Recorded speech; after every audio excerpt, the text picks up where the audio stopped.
Let's talk about the cost of a product. You'd think it would be a straightforward number, right? Well, today we're going to see why, in the world of business, a single product can have two completely different costs, and it all depends on who's asking and why. So let's just imagine your company makes this widget. How much does it really cost to make just one? It seems like it should be a simple question with a simple answer, doesn't it? Well, you've probably guessed it's not that simple. In the world of accounting, the cost of that widget can actually be two very different numbers. It all depends on whether you're talking to the outside world or trying to make decisions for the inside of the company. Yep, you heard that right. For one single product, there are two completely valid ways to calculate its cost. So how is that even possible? Let's dive in. It all boils down to these two methods, absorption costing and variable costing. Think of absorption costing as the public face of the company. It's for the external world, investors, taxes, financial reports, and it has to follow the official rules, what we call GAAP. Then you have variable costing. This is the internal tool. It's for the managers on the ground who need to make smart decisions about running the business day to day. So what exactly is absorption costing? Well, the clue is right in the name. It absorbs all the manufacturing costs into the cost of each product. That means your variable costs, the materials and the direct labor, and your fixed costs, like the factory rent or supervisor salaries, they all get bundled together and assigned to every single widget you make. But variable costing, it takes a totally different route.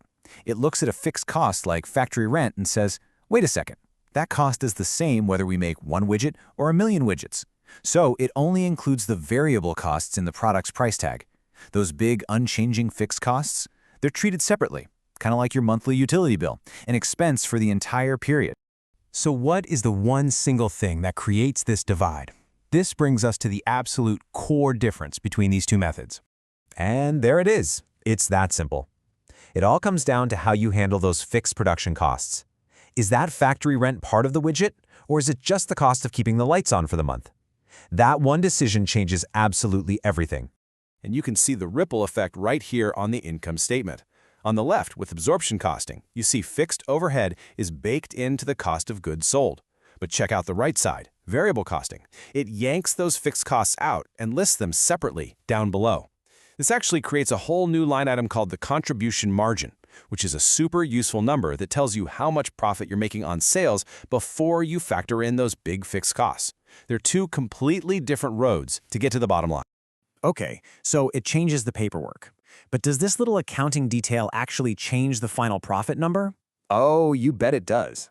Let's look at how. All right, let's set up a scenario. Imagine a company makes 200,000 widgets in a year, but they only end up selling 180,000 of them. That means there are 20,000 brand new widgets just sitting in the warehouse. That unsold inventory, that's the key. Okay, first, let's use the official method, absorption costing. The company has $400,000 in fixed overhead, and it spreads that cost across all 200,000 units it made. That adds a clean $2 to each widget's cost, bringing the total to $13.50. You run all the numbers, and the operating income comes out to just over $4.4 million. Now burn that number into your brain. Now let's just flip the switch to variable costing. Suddenly, the unit cost is lower, only $11.50, because we're ignoring that fixed overhead for a minute. Instead, we take the entire $400,000 and treat it as one big expense for the period. And look what happens to the bottom line. The operating income drops to $4,375,000. Whoa, hold on. Same company, same number of sales, same actual cash going in and out of the bank, but there's a $40,000 difference in reported profit.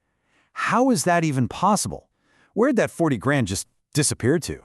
The secret? It's hiding in the warehouse. Remember those 20,000 widgets that didn't sell?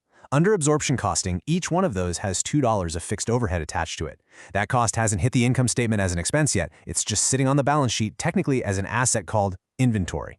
So 20,000 units times that $2, and there's your missing $40,000. So this isn't just some boring accounting exercise. This duality, this split personality in costing, has huge, real-world consequences for how a business is actually managed.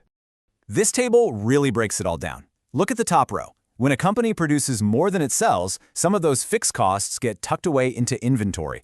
That makes the official absorption income look higher. But when it sells more than it produces, that bottom row, by clearing out old inventory, all those old costs come flooding out as an expense, and boom, absorption income can suddenly be lower than variable income.